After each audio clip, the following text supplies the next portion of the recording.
Здравейте, приятели, на преданието Консулт. Аз съм адвокат Здравко Паскалиев и с настоящите клипчета се опитвам да ви запозная с интересни теми от българското право.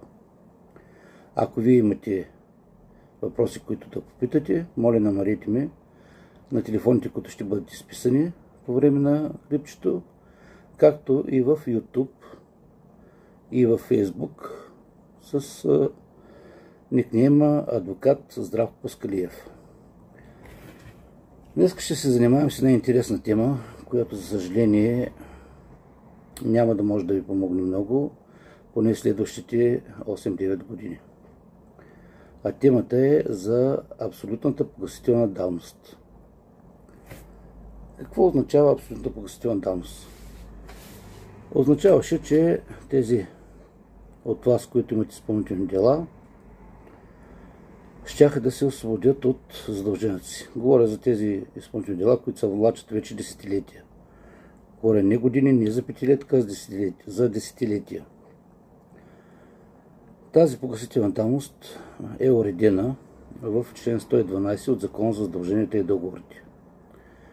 Неговата линия гласи така: с изтичане на 10 годишна давност се погасяват парични вземания срещу физически лица, т.е. срещу обикновените хора, независимо от прекъсването, освен когато задължението е отсрочено или разсрочено.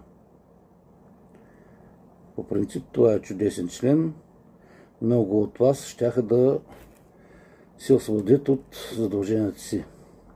Имаше към него и един параграф, втори към Закон за изменение на Закон за задълженията и договорите, който гласеше накратко, че тази норма има и обратно действие, т.е. че може да се възползват тези от вас, които с десетилетия са длъжници по изпълнителни дела, което беше много добре.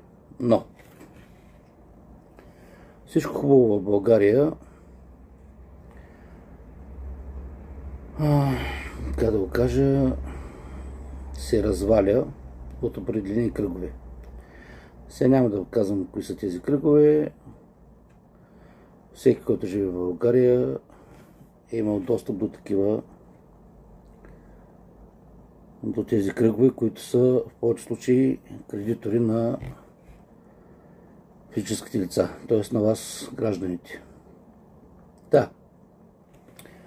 Този параграф 2 казваше, че може да се възползвате, когато делото, изпълнителното дело, по което сте длъжник, са изтекли 10 години. За заварените случаи давността по член 112 започва да тече от деня, в когато вземането е станало изискуемо, а при висящо изпълнително производство давността започва да тече от първото действие по изпълнението.